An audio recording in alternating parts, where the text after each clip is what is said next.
Dhaamsa toltuu dhihaadhaa beekumsa horattu. Bargaa baluusan anaakas godhee fi anaakana godhee fi ati wayi beeyta. Jettee hin haasawin abbuma fedhee fuudhiisi hunda gooytaaf. Waan fedhe haa godhu yoo fedhe saadiisu galata namaatiif ati durumaanuu sana nama gargaarta. Yaa hangaraa laafee rakkataa namaatiif kannatu gargaarsa. If gaafadhu watummaan gaafii tanaaf deebii ani siifiin dhiisa. Horii keeysan namaaf eega kannattanii nama gargaartanii.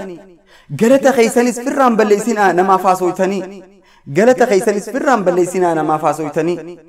Akka durumaanuu nama garsiifachuuf sadaqaa kannate hin tahinaa yaaboo yaa nama islaamaa kan rabbitti amante. Nama gargaarte san isarraa haasoytee qalbii isan cabsin. Jecha hin taaneenis isa wawwaraantee tuttuuxeen laaleysin.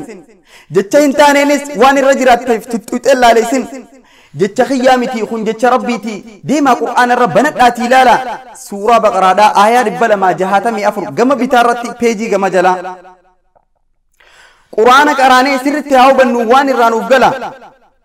Deemiitii qaray ajaja rabbiiti dubbisii hubadhu. Yoo dubbisuun beenes anas sii qara aanarraa dhaggeeffadhu. Yoo dubbisuun beenes anas sii qara aanarraa dhaggeeffadhu. أعوذ بالله من الشيطان الرجيم بسم الله الرحمن الرحيم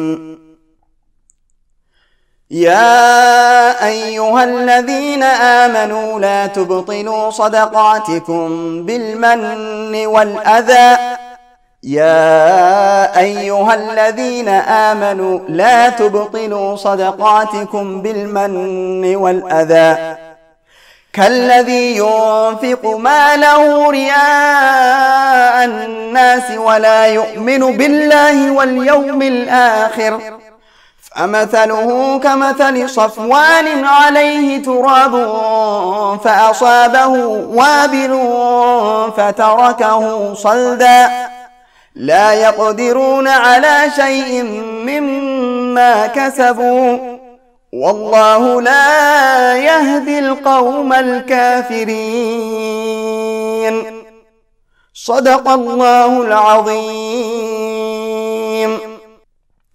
هيا قبليا خي غلطوما كنو اكنتي وان دنده اسين بران غاجرا تولتو اسين فيدو اسينس شير غوراتي تولتو نمهدو اكغيسو نغرغارا ربين نافي إسني في اللي أجريها خطبوا وانجو خنا الرائل ورفا يدم ورت دلقوا ور ربين الرجالة ربين واقروا Galatoomaa الفاتحة والسلام عليكم ورحمة الله وبركاته هنگا فيديو براتي ولد ديبنو نگيان ناتورا